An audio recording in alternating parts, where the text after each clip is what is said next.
Connecting with Pets, a Forever Vets podcast.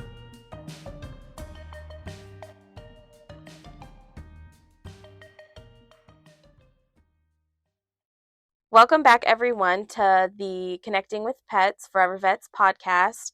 This is episode number 20, our last episode of season 2. This episode's title is All About Cats for Cat Month. I am Christina. I'm a part of the marketing team, and I have Addi with me. Hello. Hi, Addi. So good to have you here. So jumping right into it, can you give us an introduction of yourself, where you work now, and what is your role? Yeah. Well, my full name's Adrian. Addi is my nickname. That's definitely one thing. Second thing is I'm actually a floating technician. I'm actually the only floating technician, which means that I bounce around from every hospital in Jacksonville all the way to the one in St. Augustine or Nocatee. And I work mostly the tech side of things, but I have also receptioned a couple times too. Yeah, that's awesome. How long have you been with Forever Vets? I've been with Forever Vets for about 2 years now, actually. My 2 years was in May. Oh. So woo woo. Yeah. It didn't feel like 2 years, but it's already 2 years. Yeah. And then I know you said you're a veterinary technician. What made you want to work in the veterinary industry? So that's actually I have kind of sort of a basic answer for that. I've always wanted to work with animals since I was little, but I think when I started growing up and when I lost my first cat, I would always be like, no, I can't, handle that kind of stuff. It's too sad. Yeah. And then, a couple years ago, I also, lost my German Shepherd. So that in a way pushed me to be even more like, I can't do this. This is too sad. But it was actually a couple people in my lives, from strangers to people that used to be in my life, definitely encouraged me to push myself to make more of an effort to apply to veterinary jobs, so that I could be a part of something that I was already interested in. So the technician that helped me with the passing of my German Shepherd, I asked her, I was like, what's your experience? And she was like, oh, she used to be like a human nurse. And then for personal reasons, she left the human medical field and actually applied herself into the veterinary medical field. And she was like, I couldn't imagine myself doing anything else, even with these types of cases, because I'm here to help, That's awesome. So from there on, I was like, shoot, I need to apply myself a little bit more. I need to believe in myself a little more. So all of that led me to finally applying, and actually the only place that accepted me was Forever Vets. And luckily, because this company is amazing and trains you hands-on on everything, I got to learn everything in-house. So here's my 2 years. That's awesome. And I've noticed that Forever Vets, they will definitely give people a chance who haven't had experience. Like, I came from food service and then I was at Bay Meadows, so I think that it's great that Forever Vets does that. And if it's evident that you have a passion for animals, then they'll give you a chance. And look at you now, you're phenomenal. I've worked with you at Bay Meadows, and you always do so great. So even certain clients will be like, how long have you worked here? I'm like, only 2 years. And they're like, really? I'm like, you're very confident, and you seem like you've been working here longer. I was like, thank you. Yes, that's so sweet. And you train people too, right? Yes. I train people on occasion. I don't per se always train people. I'm not put in the role you're gonna train these people, but if they ever need help, I'm always there. Okay, cool. Kind of help. Well, thank you for that. To go ahead and transition, since this episode is all about cats, what makes cats such special pets, do you think? Personally, well, all animals are special in their own way. Personally, looking at my experiences with cats, especially the 2 kitties that I have now, I think a creature, because most people view cats as like they're independent, they just do their own thing. And having a creature who is, independent and could survive on their own most of the time, Yeah. show you a level of affection that it's like, I have this special bond with this animal. A personal story would be my one of my older cats. She was like a dumpster cat. She was already an adult, but she was a dumpster cat. And when I first got her, she was very timid. She was always hiding under the bed. And I would try to, bribe her a little bit with some treats here and there. Yeah. But she was very, very nervous at first. And just looking at that point in time and seeing how she was like all to herself and everything, to now where like I'll literally go like meow meow and she'll come running to me, or I come home and she comes to me and is like seeking for me to pet her and give her love. I think that's such a special thing about cats, is that you can have that level of relationship with them. Yeah. Where they're almost like a person in their own sense, because they're like individuals. They're like, I'm going to stay over here and I'm going to do my thing. But they come to you at very certain moments in your life. Like, let's say if you were having a really bad day at work and it was like super emotional, and let's say you're crying or something. I've actually had both of my cats jump on the bed to comfort me, and I'm like, wow, for a cat to do that, like versus a dog. I feel like dogs are very, they're loving, like unconditional love all the time. But for cats to be very like picky about certain things, but then coming to you when in your time of need, I think is very special. Yeah. And cats, I think, are very observant, like you said. Like they know when you're going through something, and it might take a little bit to develop that relationship. Like I know you said that your cat was pretty timid, but once you develop that relationship and put in the work, it's just phenomenal. Exactly. Like even now, like sometimes I'll just kind of gesture for her to come to me, and then I'll grab a hair, like one of those cat hairbrushes, and I'll just start grooming her. And that's like her favorite thing. She's literally just purring, and she's like, oh yes, like pet me, brush me. And I'm like, this was not her when I first got her. That's awesome. So leading into my next question, what are the biggest things you've learned when it comes to caring for and understanding cats as a cat owner and also a vet tech that has worked with a bunch of cats? I would say patience. Well, patience for all animals, but cats specifically, because, let's say if you were to like get a cat off the street, so it's a stray, right? So it's probably gone through stuff in their life, just like a stray dog would. But cats are, one, easily stressed. So having the patience to kind of give them the time to get comfortable, and not try to over assert yourself and like, come love me and stuff. I think, just giving them space, letting them come to you when they want to. And then, you will eventually build that relationship with them where like what is normal for your cat versus what isn't normal. Which can help you in turn, see if they're starting to behave differently. You're like, okay, well then something might be wrong. Right. Like something's definitely different. And I've had a lot of clients too. They're like, no, I know my cat. And I'm like, oh, I don't doubt it. Because like, obviously us as technicians or doctors are not at your house, right? So we don't know what their normal routine is. We don't know their normal behaviors, or however you care for them is built specifically to your lifestyle and things like that. So caring for them is definitely having the patience so that you can understand how they are and their behaviors.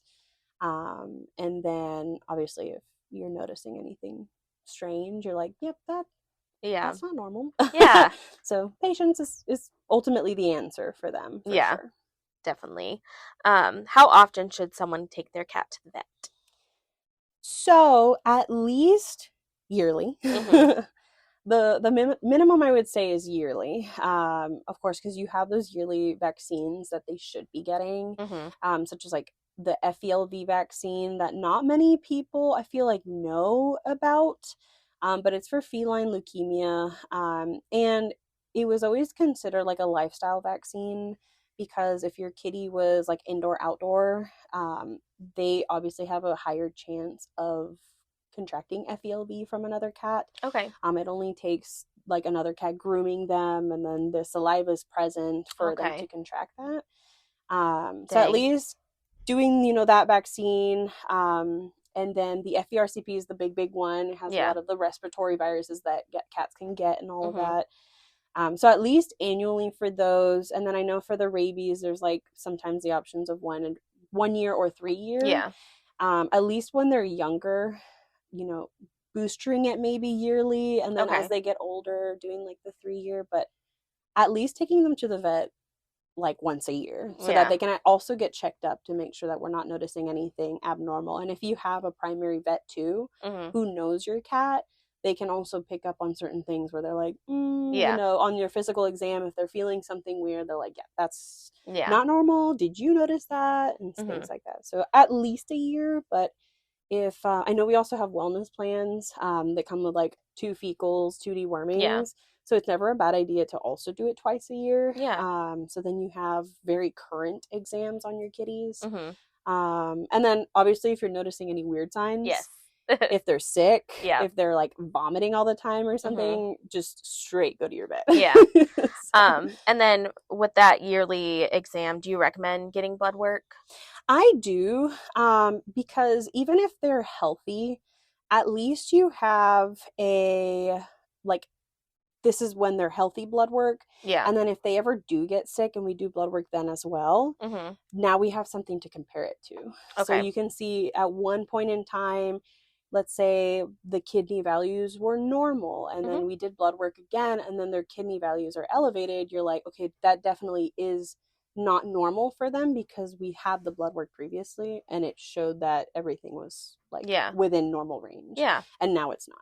So definitely blood work. And as your cat ages too, like especially senior kitties and stuff, doing a geriatric panel. So having that thyroid and SDMA so we can make sure that as they're aging, their body isn't changing where now all of a sudden they might have hyperthyroid or something. And you'll notice things like that, especially if it's getting bad, if they are like rapidly losing weight, but they're still eating so much. Obviously that could be a huge sign that it is thyroid, but even just like if you're not noticing those signs, still do the geriatric blood work, excuse me, so that we can make sure everything's okay. I have an older kitty and she has she was actually surrendered to Forever Vets. And we knew she had kidney disease, but as of last year she developed hyperthyroidism. So definitely am glad that I got that blood work though, because there were some signs that were showing, but not enough, like not enough weight loss to say there's a problem.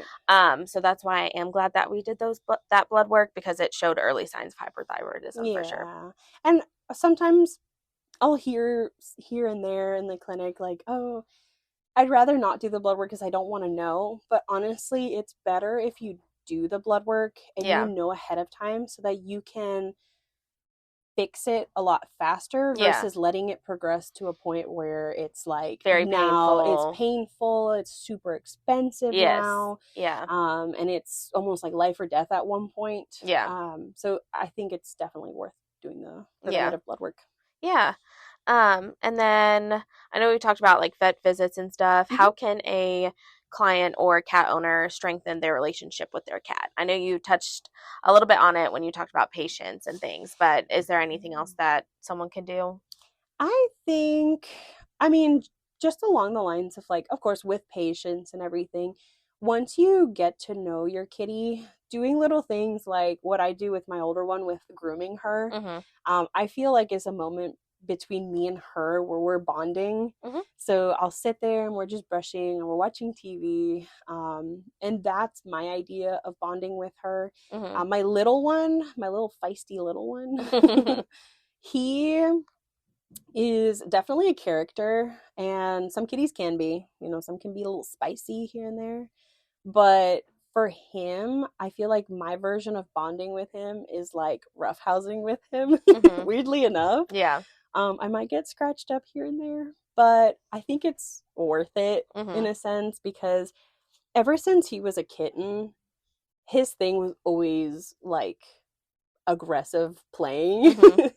And I'm all for it. You know, again, I used to have a German Shepherd. I would wrestle this dog.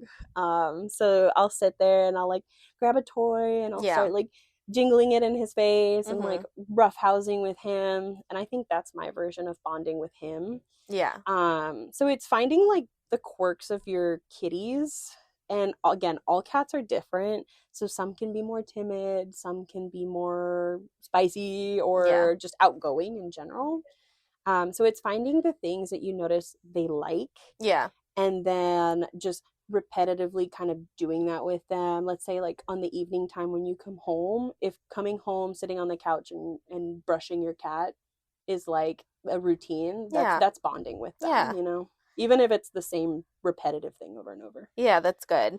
And then if someone wanted to introduce a new cat into a household with existing cats, what is the best thing to do that? And I will actually take this advice as well, because I'm looking to get another cat. So you're trying to get another kitty? Yes, of course. Oh, there was actually somebody who walked into our beach location with a kitten. Like they just rescued this kitten. Oh man, I wish I knew. It's okay.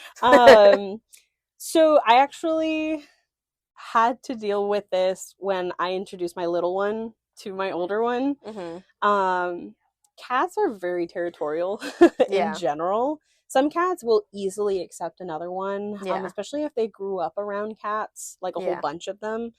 But for kitties that are like, they were the only cat in the house, it can be a huge stressor for them to just all of a sudden bring either a kitten or an adult cat in. Yeah. So how I did it with my kitties was I basically separated them. So my older cat had more reign over the house, and my little one, I kept him in my bedroom, and I kept the door closed for like months. Another reason why I did that though was because at the time I didn't know if my older one was spayed, because she was a stray cat. She's never like behaved as if she wasn't. Yeah. So I was like, I don't know, she's not really showing me signs that she's an intact cat, but I don't want to risk it either, because my little one's a male, and of course he wasn't neutered yet. So that's another reason why I kept them separated for such a long time. Yeah. And then even after I got him neutered, I still kept them separated. Okay. But so he was in the bedroom and she was in the living room, they could still sniff each other from under the door. And she was obviously like, what the heck is that smell? She's like, who's in that room? So it definitely, I think, slowly transition in them meeting. So start with them being separated in different rooms, but they can smell each other. So if anything, if you have a bed for one of them in one room, then take it out the next day and let the original cat in the house smell it and see how she or he reacts to it. Yeah. And then the next step after a couple months was like, I finally, with me in the room, introduced them. And again, my little one was like this outgoing cat. He was like, oh, friend, sure. A friend that I can roughhouse with. And my older one's like, no. So I think it still, regardless, will take a lot of time sometimes. And it was a huge, like, my goal, my New Year's resolution, or like my goal or something is for like them to get comfortable with each other. That was always my thing. I'm like, please love each other and get to know each other. No. And ultimately, sometimes it just doesn't work out. Like they're always going to be fighting or something. But sometimes if you just give it time and patience, they sometimes can like get along and things like that. So right now, my little one and my older one, they have their moments because my little one likes to bully my older one a lot. But in moments when you're like, let's say you just woke up from sleeping or something and you walk in the living room and they're literally cuddling, or they're sitting very close to each other in such a calm manner, I'm like, oh yeah, you guys are starting to like each other, and you just don't want to like show it to me when I'm awake. Yeah. So it seems like a common theme is patience, for sure. For sure. Oh my gosh. For cats, yes. What are some signs of a stressed out cat, and how can a pet owner avoid it? So sometimes there's no avoiding it. Like I mentioned earlier, cats are like the easily stressed out type of creature. Yeah. But it could be from like pooping outside the litter box. It's such a random thing for a cat to do sometimes. To sometimes peeing outside the litter box. Now that could be tied, of course, to other health issues, but of course, if you like go to your vet and they rule that out, it could very much be a stress thing too. It could be an excessive amount of shedding or open mouth breathing, actually. And open mouth breathing is a very scary thing. If your cat is open mouth breathing, I would suggest you like immediately go to your vet. Okay. Because it could be related to other health issues. There could be something wrong respiratory wise, or it could be stress as well. But I also mentioned earlier with like cats get easily stressed out. One thing, if you know your cat's normal behavior and even like the slightest thing that might be off could be due to stress or other issues, never feel bad going to your vet anyways. Yeah. I have a lot of clients and I feel really bad when they tell me this. They're like, oh, maybe I'm just like a crazy cat mom and maybe I'm overreacting. And I'm like, no, you're totally valid to feel, or that something's different in going on with your cat. And it's better to know if something's going on than to just let it keep going. I know. And I'm like, no, don't call yourself a crazy cat lady. Like that's a real thing. Like, with my cat, I literally had a meltdown when the most recent hurricane happened, actually, because I think we just had a case with like a blocked cat or something. Yeah. And my male cat started acting different. And I was like, oh no. I'm like telling my boyfriend, I'm like, keep an eye on that litter box when he goes, keep an eye if he's peeing. Like, I started stressing out so bad just because his behavior was off. Like, normally he's like this crazy little, he like gets the zoomies and is like running around, and he was so quiet and just laying down all day that I was like, no, this is not normal. And it got to the point where I was actually crying in my kitchen because I was like, the hurricane's coming. The vets are going to be closed tomorrow. What if something happens? Yeah. And I might have been overreacting, but again, he was acting different, which could signify something's wrong. Exactly. And so he bounced back. It could have been that he was just like with the storm coming. You know how certain animals get very like quiet, or they can get scared too. They can get like very like they'll hide and stuff like that. But like any difference in behavior could mean anything. They could be stressed out, something could be wrong. So I think that, whatever you're seeing, don't feel bad and don't feel embarrassed to be like, the behavior is different, something might be wrong.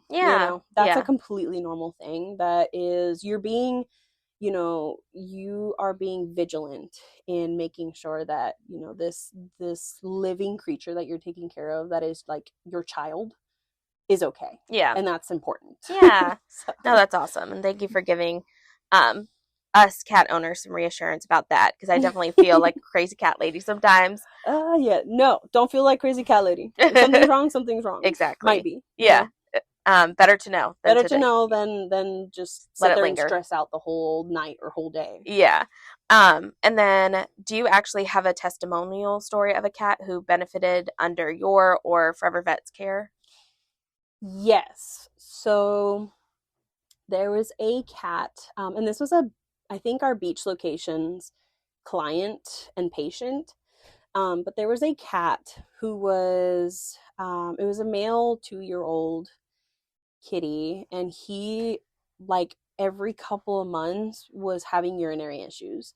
So like straining to urinate, or like you'll see like a little bit of red tinge in the urine and stuff. I didn't go in depth about it, but it's a very, very serious thing if you're noticing a male cat not being able to urinate, or if they're straining, or if you're seeing like a discoloration in the urine. Because it is such a common thing for male cats to become blocked, which means there's like crystals in the urine. Or there's something obstructing the urethra so that they can't pee. And if it goes on for like days, it'll basically, their bladder is going to get full. It's going to back up their, kidney, liver. They're going to get very sick. Yeah. And, the longer you wait, especially, the more fatal it can be. Yeah. So if you're noticing your cat's not peeing, please take them to the vet. That is important. Yes. But this kitty kept getting reoccurring like blockages. And the owners are absolutely fantastic, by the way. I love them. But so we were, we'd be doing medication. I believe they were like on a food. We would unblock. We would keep them on fluids, things like that. But it just kept happening to the point where it was opted to do surgery so that they basically can widen the urethra. And it actually happened here at the central location. And so the kitty got the surgery. They came for a recheck back at the beach location, and I was actually there for that recheck. And this kitty, like, bounced back. Like, he was doing absolutely fantastic. The owner was super happy. We were happy. We're like, oh my gosh, this cat. And it was also the sweetest kitty ever. Like, can you imagine just having to constantly go through that? How stressed you would be if you were a cat. Yeah. This cat was the sweetest thing. Like, never really fought anybody. Like, was just kind of like, okay, they're helping me. Yeah. Or something. Yeah. But he definitely benefited, and I haven't seen him. We haven't seen him since the recheck. And sometimes that can be a good thing, right? We're like, hopefully, we don't have to see you again for anything bad. Yeah. Hopefully, it's just like vaccines, like a wellness thing. Yeah. But he definitely benefited under Forever Vets. Yeah. And I think I'm very proud to. I wasn't fully like involved in the case. Like, I wasn't the first technician to see him or anything. But I was very glad to be the one that was like hearing the great news, and I'm like, yes, all of the hard work that we put in and all of the hard work that the owner put into benefited this kitty to now be healthy and happy. Aw, that's awesome. Well, you've been great this episode. Super informative. Do you have anything additional you'd like to add before we close off? Yes. So I'm gonna like kind of gear back to like spicy kitties. Like, my own little kitty, he's a very naughty kitty at the vet. So I also I want to just kind of like make a little note for any clients out there or anything, that if you like have to medicate your kitty before coming into the vet, never feel bad about that. Cats and or dogs, like both of them, can be very stressed in an environment that maybe they came in sick one time. Yeah. And so they associate it with like, oh, they were poking me for blood, they were doing this. So they're more stressed and a little angrier when they're at the vet. And if it comes down to having to like medicate your kitty or even a dog before coming into the vet, that's never a bad thing. Yeah. We just want to ensure that, us technicians, the clients, the doctors, that we're all working together to make sure that it's a safe, environment for both the cat and all of us. Yeah. Because I've been bitten before, actually twice, by two separate cats. My own cat, when I took him to the vet, was like freaking out, and he like at one point slapped the glasses off my face. Of course, he's my child, so I'm like, okay, I got you. But it's never a bad idea if you need to talk to a veterinarian about having to like medicate your animal with sedatives or anything before the vet. I definitely feel like clients shouldn't be embarrassed by that, because I've had a couple clients tell me, they're like, I'm not trying to drug my dog, I swear. And I'm like, it's okay. Yeah. I'm like, most of us have had animals that are the same way. Yeah. It is completely normal. And it happens, and we will work through it. We will get we'll get to our goal that we're here for today. But I just wanted to add that. Yeah, that's awesome. Well, thank you again for being here. This was Connecting with Pets Forever Vets podcast, episode 20. Again, the last episode of season 2. And next episode will be the start of season 3. See you at the next one. Thanks everyone for listening. We are Forever Vets, locally owned and operated in Jacksonville, Florida. Visit us at forevervets.com to find out more about our community events, monthly promotions, and more specifics on animal care. Don't forget to catch our episode next week.